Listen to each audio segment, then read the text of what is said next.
Hey there boys and girls, Liqtech here and welcome back to another CSGO video. Today we have part 4 of our beginner tips guide series, and if you haven't watched the other episodes I would highly recommend you guys to go back right now and watch them. They're all very important and they're basically needed in order to get the fundamentals and the basics down in order to stay consistent and actually to get consistently better. In the first part we talked about like strafe jumping, crouch jumping, and also about stutter stepping and how to do it in order to be accurate.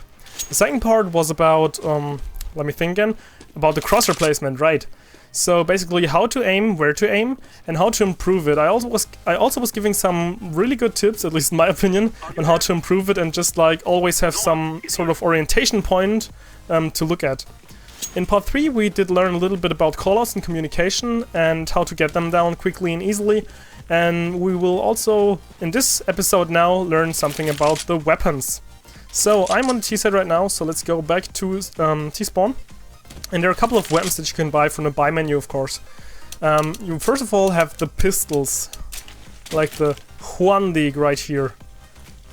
Of course, the pistols are weapons that are either like backup weapons, for example, if you would be using the AWP. So if you miss your shot, that you can switch to your pistol and try to finish them off with that. Maybe you lag them or something like this. So pistols are really only for pistol rounds or for force buys. So basically when you have nothing else to afford, or if you're really stacked up on money and you want to have a good secondary in order to back you up.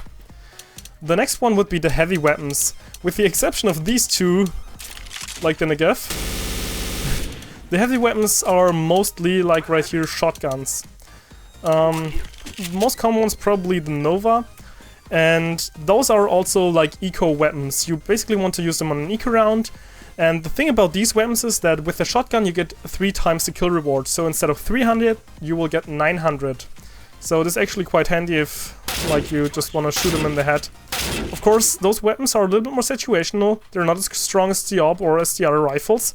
So you have to, example, play like right here a close quarter in order to like wait for them and then lure them out. Another thing is of course the SMGs. SMGs are also very popular weapons, especially like for the beginning of the rounds, like after a pistol round, because they also give you more kill reward. They will give you twice the kill reward, so instead of 300 you will get 600. Again, those are like the heavy, the shotguns and the SMGs, they're kind of similar. You have to play them up close. The UMP right here is almost a medium range weapon, you could say. It's kind of good there, but you have to play them up close and you never actually want to basically fight a rifle at a very long distance like that with an AMP or a shotgun. I mean, that's kind of obvious and kind of self-explaining, but still, those weapons you actually only want to use if you're low on money, you want to get more money and you cannot afford anything else. Now to the real weapons. For example, like the AK. The AK on the T side is the go-to weapon because it's, as you can see, the price for it is not, well, it's quite low actually at 2.7k. And it is a one-hit headshot, of course.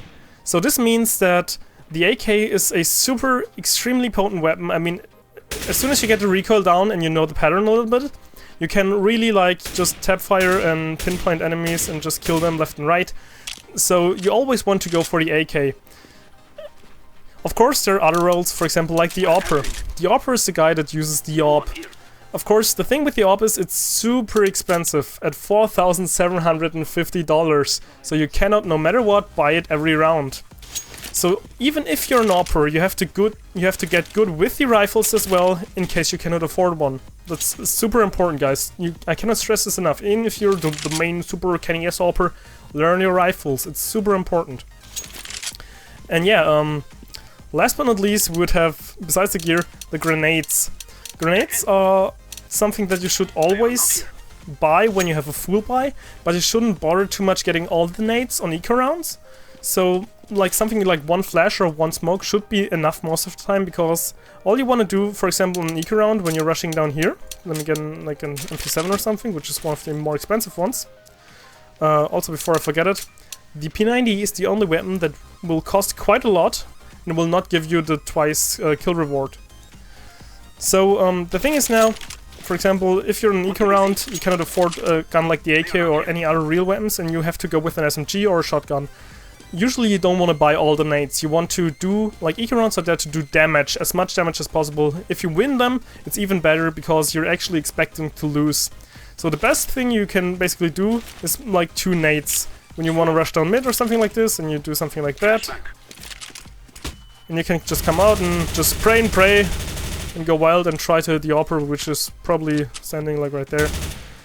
So there's really not much else, because on eco round you want to like save your money up for the next round so that you can buy your like worthy AK again.